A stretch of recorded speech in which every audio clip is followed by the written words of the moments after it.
You may remember a few months ago some incredible cars were unearthed.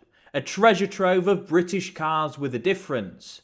These cars were allegedly brand new, an entire dealership frozen in time. They took the internet by storm, being shared constantly through groups. An investigation was even undertaken, brochures checked to find the exact location they were from, but nothing. They faded away, being branded as a myth. But now more information has come to light, which makes it even more likely that this is real. The ultimate barn find, a dealership frozen in time for decades. A true British Leyland mystery, and one that has had an incredible update. A video verifying the truth about these cars. This is the second update on the great British Italian barn find. Hello everybody and welcome to this video. If you're not subscribed already, please make sure to do so. It really does help me out and you get to see more of this. More cars and classics uncovered, more projects and more history videos. This video is on what could be one of the most incredible barn finds ever, but it's important to always be skeptical.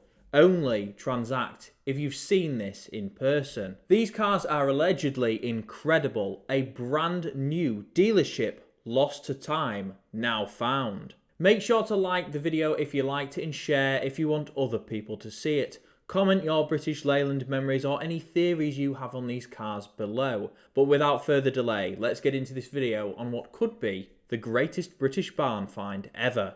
Before we get into this, let's quickly recap. These cars were posted by a man named Alexander on a public group on Facebook dedicated to Italian classic car fans. A set of 18 murky images lit only by a torch. A barn find of incredible proportions, discovered in the region of Apulia, Italy. These images showing 12 cars included an entire Austin Rover garage lineup from around 1984. These images included 5 Metros of various trim levels, one MG Maestro 1600, a Triumph Acclaim, an Austin Maestro L, 2 Rover SD1s, a VM 2400 diesel, and a 2000, and a Matra Simca Bagheera. Now the Simca is a bit of an anomaly, but this ties the lineup to around 1984. The Bagheera was probably driven in there at a later date. These images were all we got. A set of dimly lit photos of dusty old cars in an underground car park. We searched the internet, old forums, groups, the Wayback Machine, reverse image search, you name it, we did it. We also searched brochures and known Austin Rover or British Leyland dealers in the Apulia region, but absolutely nothing came to light. With no landmarks in the back of the photos, no text or anything to decipher their location or if they were actually real. But then it all went quiet. After the Facebook pandemonia, Alexander deleted the images. It seemed they really were fake after all. Weeks would pass with absolutely nothing, and then, suddenly, a video appeared in the original group, which appears to completely debunk the cars being fake. Alexander posted the short video with a printout on one of the cars with the original Facebook group's header. The page seemed to debunk a few commenters as well, from the photos posted months ago. It is dated the 27th of the 2nd, 2025. The page says at the top, "Greetings to all true car enthusiasts, but I also care about the keyboard warriors," and then goes into naming certain people who commented on the original photos, calling one the king of logical analysis on Facebook, and so on. The video is a 1 minute 9 second walk around all the cars. It shows the SD1 diesel inside and out. It also shows the location in a bit more detail, but of course it is dimly lit. The cars haven't moved. They still lay in the same place as they did weeks ago.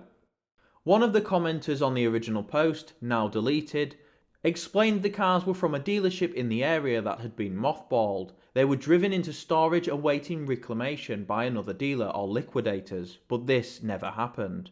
The Matra was added at a later date. The video posted as a direct response seems to debunk all the rumours of this being fake. But of course, it's still good to be vigilant. The video doesn't show much else, but there are boxes and other things in the background which may hint to a location. After looking frame by frame, I can't seem to find anything. There is a sign on the floor as well, but again, the video's quality isn't good enough to see what the text says. Thankfully, additional photos were posted, showing one of the SD ones with only 29 kilometers on the clock, and the inside covers still on the seats, with protective seals still on. It does look like the characteristic Rover SD1 headlining failure has happened, but this is probably due to the location being damp. One of the SD ones is the 2400 VM diesel. This car has changed a little bit since we last saw it. It's had the front partially cleared, to show the iron white paint underneath. The car doesn't have the radio installed either, just a blanking plate. The gear knob has also been twisted around since we last saw it. In one of the photos you can even see the protective film is still on the sill covers. A funny detail on this car is the floor padding has the Rover logo covered in blue, which I've never seen before. Another detail is the front Rover badge has delaminated, which indicates the area it's been stored in is quite damp. But that is all the extra detail we have for now.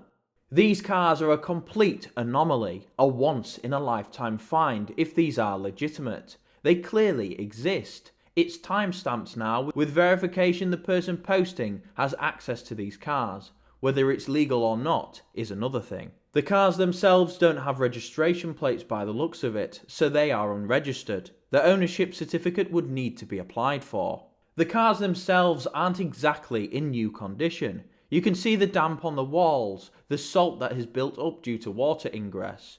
You can see the foam from the seat is falling out from the bottom on the Rover SD1. With the damage, these cars are not new, they are abandoned, formerly new cars that have been left for 40 years to degrade in a damp, dusty underground car park. That, though, doesn't detract from how much of an incredible find this is. When else would we find a 1980s Austin Rover showroom essentially transported and left for 40 years? They clearly haven't been left alone. The Matra is a more recent addition, and of course the missing parts shows they have been disturbed, vandalised or stripped.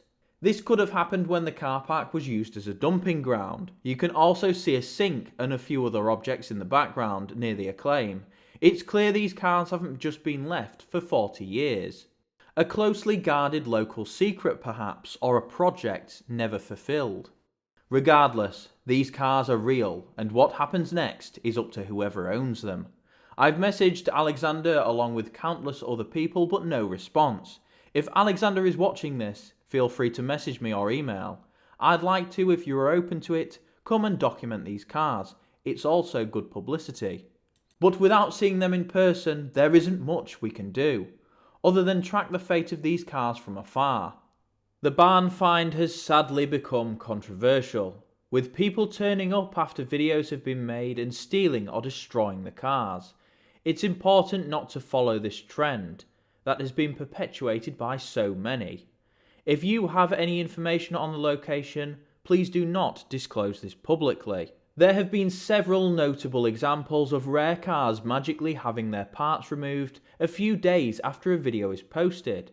While I'd like to bring attention to this great find, any comments that disclose the location will have to be removed. I've seen it happen so many times, from the Bill Rover SD1 being vandalised to a complete car collection being destroyed. These cars are simply too good to risk. They all have between 5 and 50 kilometers on the clock, practically test mileage. They have now finally been confirmed as real, thanks to Alexander. In my opinion, these cars will probably end up in a private collection somewhere. A lot of the British museums simply don't have any space. But of course, they could make some, especially if they could replicate an entire 1980s Austin Rover dealership. That would be something truly special. The ability to simply step back in time. Or someone could even do this privately. This isn't an opportunity to be wasted. It would be criminal for these cars all to vanish. These dusty old cars do have a future, whether that be in a private collection, shining in a replica dealership, private or public, or perhaps they are too far gone and will be stripped. By the looks of it though, from these videos, they just need a bit of TLC. I wonder who will grasp this incredible opportunity, but it's important to be vigilant. Only pay for something if you've seen it in person. But without seeing them in person, there isn't much we can do, other than track the fate of these cars from afar. What is your opinion on this incredible find? Is this the greatest BL barn find, or is it just a bunch of cars left in a damp car park? Let me know in the comments below. And do you know any... 3, 2, 1. And do you have... 3, 2, 1. And do you have any more information about these cars or any dealerships in the area? As always, thank you for watching. Keep watching and remember to subscribe for more of this, and I'll see you in the next one.